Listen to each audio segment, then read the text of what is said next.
뭐 벌써부터 폭락 당한 것처럼 이야기를 하고 있죠. 있어서는 안 될 일들이 생기는 것처럼 이야기를 하고 있죠. 문제는요, 지금 시작도 안 했다는 거. 주식이나 코인 폭락한 거 보면 보이죠. 그런데 부동산은요, 아직 시작도 안 했다. 지금 떨어진 거 가지고 뭐 폭락했네, 뭐 급급매가 나왔네, 말 같지도 않은 소리 하지 말아라. 아직 시작도 안 했다. 왜냐면요, 핵심으로 보셔야 될 거는요, 경제 상황을 보셔야 돼요. 코로나 사태 같은 경우는 매우 특수한 경우죠. 닷컴 버블 같은 경우가 일반적인 경우는 아니죠. 일본 부동산 버블 같은 경우가 일반적인 경우는 아니죠. 그것처럼 이번에 코로나 사태는 굉장히 일반적이지 않은 상황이죠. 그렇다면 전반적으로 부동산 가격이 10년 뒤에 더 오른다. 그런 이야기를 많이 하죠. 지금 거품 많이 껴서 하락한다는 사람들 역시도 그런 사람들이 굉장히 많아요. 10년 뒤에 더 오른다. 지금이라도 사라. 근데 되게 웃긴 게 뭐냐면요. 예를 들어 삼성전자 같은 경우 봅시다. 10년 뒤에 삼성이란 그룹이 망해 있을까요? 아니면 더 커져 있을까요? 삼성이란 그룹 자체는 10년 뒤에는 더 큰 기업이 되어 있겠죠. 왜냐? 특허권도 많이 가지고 있고 세계적으로 지금 경쟁하고 있고 반도체나 이런 기술들 같은 경우는 거의 세계 최고 수준인데, 그런데요, 지금 10만 전자에서 지금 6만 전자까지 떨어지는 동안 10년 뒤엔 더 오르니까 사라고 하는 사람 왜 없어요? 근데 부동산은요, 떨어졌다가 다시 오르면 여기서 사야지, 요쯤에서 사야죠. 무릎에서 사서 어깨에서 팔라고 그러는데 예를 들어서 10년 뒤에 키가 더 클 거예요. 그렇다고 해서 상투에서 살 필요 있느냐? 무릎에서 사서 어깨에서 팔아야지. 근데 왜 부동산은 저 말을 쉽게 하느냐? 그 다음 또 한 가지는 뭐예요? 10년 뒤에 무조건 오르느냐? 요걸 봐야 되겠죠. 그랬을 때 우리나라 같은 경우가 계속 올랐다. 과거에도 그랬으니 지금도 계속 그럴 것이다. 물론 우리나라뿐만이 아니라 모든 나라들이 다 그랬으면 모르겠다. 그런데요, 모든 나라들이 다 그러진 않았죠. 계속 오를 수 있는 상황이 어떤 여력이 됐느냐, 요걸 보셔야 되겠죠. 그랬을 때 우리나라 같은 경우는요, 계속 성장했습니다. 언제까지? IMF 터지기 전까지는 엄청난 성장을 이루어냈다. 그래서요, 김영삼 대통령 때 소득 1만 불 시대를 달성을 했죠. 물론 무리하게 소득 1만 불을 만드느라고 환율 뭐 800원까지 떨어졌어요. 그럼 말도 안 되는 상황이 여러 가지 벌어지면서 결국 IMF 사태가 왔죠. 그리고 나서 우리나라는 성장 동력을 멈췄다. 그러니까요, 성장하고 있는 동안엔 무조건 계속 두고 보면은 장기적으로 계속 우상향 할 수밖에 없죠. 그건 당연한 거예요. 그래서 이 이후에 언제 다시 오르기 시작했죠? 2000년대 초중반부터 슬슬 오르기 시작하죠. 왜? 닷컴버블 터졌고 주식시장은 이제 심리 개박살 났으니까 돈 몰릴 곳이 부동산이었다. 그땐 코인도 없었고. 그래서 몰렸죠. 근데 여기서 이제 유동성을 뻥튀기를 시켰죠. 미국에서 뻥튀기 MBS 증권이니 뭐니. 요 전까지는 성장하면서 집값이 올랐다면요, 2000년대 이후에는 유동성 뻥튀기로 올렸다. 요거를 기본적으로 알고 가셔야 돼요. 자본주의니까 무조건 올라간다, 이거 개소리예요. 그래서요, 2000년대 이후를 보면요, 변동이 크다. 그래서 이 전까지는 금리 올려도요, 집값은 올라가 있어요. 금리 올려도 괜찮아요. 왜? 금리 올라가면은 그만큼 예금해서 돈 벌면 되니까. 그런데 이 이후에는요, 저금리 아니면은 집값이 올라가기가 쉽지 않죠. 요 기본 논리를 알고 가셔야 되는데 그냥 무조건 오른다 있단 이야기 하는 거를 그냥 신앙처럼 믿고 있어요. 왜? 손해보면 안 되니까. 타짜 영화 보셨죠? 도박관에 꼬실 때 뭐라 그래요? 돈 벌 것처럼 하잖아요. 아, 잘 못 치는 사람들이야. 그러면 처음에 슬금슬금 잃어주면서 돈 크게 벌게 만들죠. 왜 당신을 거기다 끌어들이겠어요? 왜 여기 와서 집 사라고 하겠어요? 자신들한테 이득이 되니까 하는 얘기죠. 그런데 지금 상황이 굉장히 좋지가 않다. 유동성 뻥튀기로 한번 뛰었다가요, 그게 한번 개박살이 나면요, 쉽지가 않다. 그래서요, MB정부에서는 뭘 했느냐. 원래는 그래서 우리나라도요, 글로벌 금융위기 이후 이렇게 집값이 거품이 낄 수가 없는 상황이다. 그런데요, 뭐 했느냐. MB정부에서 우리나라에만 있는 특수한 제도인 전세제도에다가 유동성을 불어넣기 시작했죠. 그리고요, 바젤3 도입을 미뤘습니다. 그리고 박근혜 정부에서 뭐 했죠? 바젤3 도입을 해야 되는데, 그럴 거면 DSR 이런 걸 빨리 도입을 해야 되는데 오히려 LTV를 풀고 전세대출을 더 풀었어요. 그 여파가 터진 거예요. 문재인 정부에서는 심리가 막 조장되고 있어요. 규제만 할 게 아니라 저금리 시장을 빨리 끝내야 되는데 미국이 같이 저금리로 갔으면 어쩔 수가 없죠. 근데 금리가 역전이 됐음에도 불구하고 금리를 빨리 안 올렸어요. 정부에서 하는 애 너무 자율성을 부여해 좋게 따지자면 그런 거고, 아니면은 그냥 금리를 안 올려서 망한 거죠. 지금 상황 어때요? 이제 그게 다 끝나가는 시기다. 코로나란 반전도 없었다. 그래서 원래 2019년부터 슬금슬금 금리 올리기 시작할 때가 중개 징조였던 거다. 요즘에 또 뭐라 그래요? 집값이 떨어지는 거는 금융위기가 왔을 때나 떨어지고 원래 집값은 계속 오른다, 이런 식으로 말하고 있죠. 글로벌 위기 당시처럼 시스템적인 위기가 온다면 대세 하락하게 돼 있지만 나머지는 아니다. 그러면 일단 지금 위기라는 걸 봐야 되죠. 몇천만 원 떨어졌다고 하락했다고 볼 수는 없다. 하락이라고 하려면 외환위기나 금융위기 정도는 돼야 된다. 경제 상황을 봐야 되죠. 맨날 공급 부족 이야기를 하더니 이제 와서 떨어질 때는 경제 위기 이야기를 하고 있어요. 얼마나 말이 자주 바뀌냐. 지금 얼마나 심각해요? 자, 5개월째 무역 적자랍니다. 8월에는 역대 최대인 95억 달러의 적자가 나왔다. 이게 언제예요? 글로벌 금융위기 이후 처음이다. 5달 내리 적자 행진은요, 글로벌 금융위기 이후 처음이다. 글로벌 금융위기 같은 금융위기가 오고 있다는 거죠. 특히 어디 무역이 심각하냐, 이게 굉장히 위험한 이야기다. 대중무역 적자가 심각하다.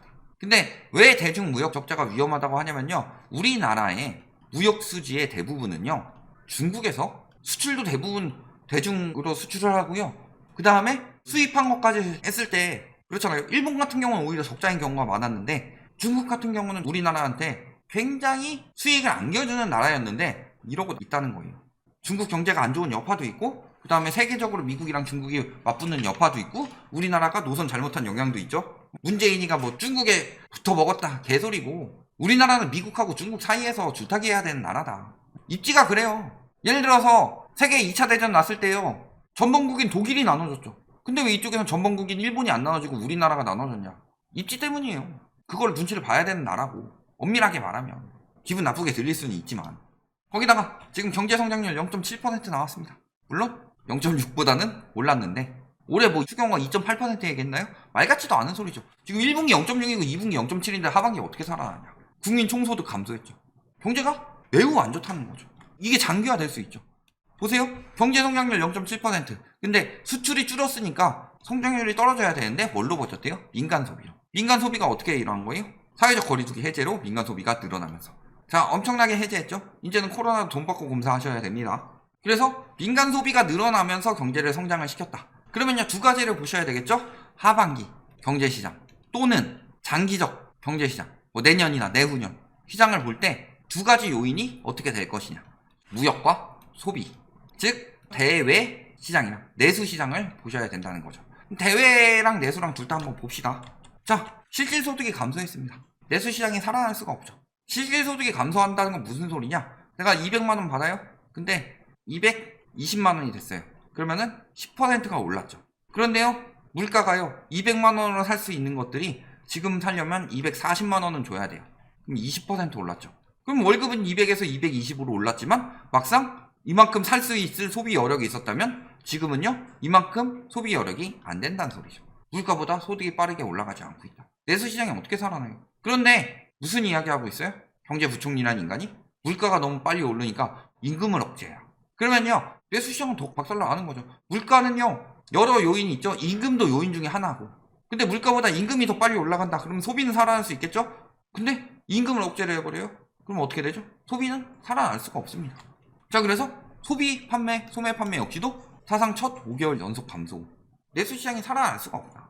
그 다음에 환율 보실까요? 오늘 1360원 돌파했습니다. 이렇게 올라가고 있는데요, 떨어질 때도 그렇게 떨어지지 않고 떨어질 때 갑자기 확 떨어지죠. 스무딩 했을 가능성이 굉장히 높아요. 정부에서 달러 푸는 거죠. 어떨 때 푸느냐? 환율이 너무 급등할 때. 그래서 10월이나 뭐 11월쯤에 8월 외환 보유액이 나올 텐데요, 9월 중에 안 나올 것 같고, 근데 외환 보유액 8월에 엄청 감소해 있을 겁니다. 근데 문제는요, 한번 이렇게 해서 안심됐다 싶었는데 다시 치고 올라가서 1360원 넘어갔어요. 뭐 방송 나갈 땐 더 떨어졌을 수도 있지만 지금 1360원까지 또 치고 있어요.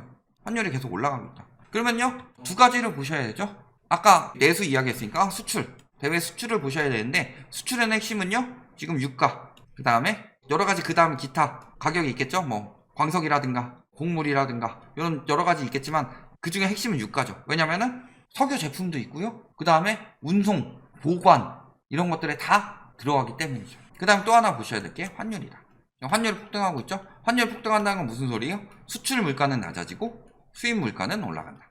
싸게 팔고 비싸게 사와야 된다는 거죠. 예전에 일본이 그렇게 해서 겁나 잘 나갔는데 그건 시대적 배경이 맞춰줬을 때고, 지금은 그런 상황이 아니에요. 그 다음에 유가, 물론 지금 80달러대까지 떨어졌지만 쉽사리 떨어지진 않죠. 증산도 쉽사리 되지 않고 있고요. 항상 보면 무슨 이슈가 있으면 뚝 떨어졌는데 그 다음에 보면 계속 조금씩 슬금슬금 올라가고 있죠. 유가 잡으려면 아직 멀었죠. 물가 상승률 5.7%로 잡혔대요. 잡힌 거 아니에요. 지금 뭐 유가 하락이랑 이런 게 일시적으로 겹쳐서 나온 거지 잡혔다고 보긴 어렵다. 유가는 아직도 폭등할 가능성 얼마든지 있고요, 환율도 폭등할 가능성 얼마든지 있습니다. 그런데 인플레이션 심화 정책, 부자 감세해서 뭐예요? 돈 풀죠. 문재인 보고 돈 푼다고 뭐라고 할 게 아니라 여긴 더 직접적으로 풀고 있어요. 그러면서 부가가치, 논의하고 있죠. 계속. 부가가치세가 뭐예요? 1,500원짜리 물건을 사면요, 이 물건의 실제 가격은 1,350원이고 세금이 부가가치세가 150원이 붙는 거죠. 근데 얘를 한 20%로 올리면 어떻게 돼요? 1,350원에 20% 얼마예요? 270원이 붙어요. 그러면은 1,620원. 거의 10% 아니더라도 굉장히 높게 오르죠. 이게 물가 상승을 촉진하는 요인이 되는데 계속 지금 언론 플레이 하고 있어요. 언론 플레이를 하고 있다는 건 무슨 소리예요? 하려고 간보고 있다는 거죠. 1층에 기자실을 왜 뒀을까? 뭘 해야 경제위기라고 할까요? 자, 빌 게이츠 세계 경제위기 온다. 버핏 동업자 누구예요? 찰리 먼거죠. 예전에 그 영상 보시면은요, 한창 닷컴버블 심각할 때 와가지고 투자자 중에 한 명이 버핏한테 손들고 이야기를 해요. 아, 지금 다 저기 기술주 사고 있는데 이게 왜 안 사냐? 그랬을 때 버핏이 이야기를 하죠. 저기 옆에 부스 하나 마련해 줄 테니까 같은 생각 가지신 분들끼리 모아서 투자하셔라. 나는 그거 거품이라고 생각한다. 그때 버핏 옆에 앉아있던 사람이 먼거예요. 2인자. 뭐라 그래요? 핵전쟁만큼이나 위험한 것이 온다고 한다. 경제 2차 충격이 온다. 누가 이야기했느냐? 레이 달리오. 그 다음에 마이클 버리. 빅쇼트 예측한 사람이죠. 빅쇼트 영화 주인공. 글로벌 금융위기 예측한 사람. 금융시장 아직 절반밖에 안 떨어졌다. 글로벌 금융위기 예견한 피터 시프. 강달러 붕괴 예상. 심각한 경제 위기 온다. 자, 이 사람들은요, 강달러에 대한 위기를 경고하고 있다면 이 사람은 뭐예요? 강달러 안에서 하이퍼 인플레이션이 올 것에 대한 위기를 경고하고 있는 거죠. 다들 경고를 하고 있다. 근데 우리나라 저기 부동산 업자들이나 주식 업자들만, 코인 업자들만, 그 다음에 그걸로 돈 벌어 처먹는 유튜버들, 이런 사람들만 와가지고 아직 안 끝났다, 지금이라도 사라, 이딴 이야기 하고 있어요. 저희가 뭐 그래가지고 저 사람들 말만 믿고 따라가는 것도 아니고, 저희가 그래서 다 통계 보고 하죠. 본인들이 통계 만들어가지고 떨어진다 올라간다 그거 예측하는 게 무슨 의미가 있어요? 시중에 있는 통계 가지고 그걸 예측하는 게 가장 중요한 거지. 그래야지 다른 사람들도 볼 수가 있죠. 그랬을 때 보면 어때요? 다 그렇게 되고 있다. 근데 왜 아직도 경제위기 아니라고 그래요? 그렇다는 것은 경제위기가 왔다? 오진 않았죠. 온다죠, 온다. 커밍순이죠, 커밍순. 근데 예전에는 IMF 와서 붕괴됐어요. 외환위기 와서 붕괴됐고 금융위기 와서 붕괴됐죠. 그런데 오기도 전에 붕괴 중이다. 근데 올 거예요. 그 다음에 물가도 잡히지 않았고요. 거기다가 올라갈 상황들만 남았다. 환율만 보면 답 나온다. 잡으려는 정책들을 써야 되는데 잡을 생각을 안 한다. 내수 어때요? 내수 붕괴죠. 이건 정말 심각합니다. 내수 붕괴가 크게 일어나면요, 일본이요, 인구가 줄어서 물론 영향이 있죠. 공급이 많아서 개불 말 같지도 않은 소리고, 일본이 잃어버린 30년을 맞게 된 가장 큰 이유는 내수 붕괴예요. 인구 감소가 아니라. 근데 인구 감소가 심해지면 내수 붕괴가 더 가속화되는 것이고, 고령화가 심해지면 내수 붕괴가 더 가속화되는데 우리나라는 그것도 일본보다 심한데 내수 붕괴도 벌써 오고 있다. 아직도 이 정도로 끝날 것 같아요? 지금 시작도 안 한 거예요. 튜토리얼 모드다. 튜토리얼 모드가 이렇게 어려운데 진짜 시작하면은, 금융위기 때가 노멀이고 외환위기 때가 하드라면은 지금은 헬 모드에 경제위기가 올 수 있다. 대비하셔야 된다. 부동산 같은 위험 자산 가지고 희망 고문하고 있다가는 죽어난다. 특히 거품 잔뜩 꼈을 때 산 사람들은. 여기까지 말씀드리겠습니다.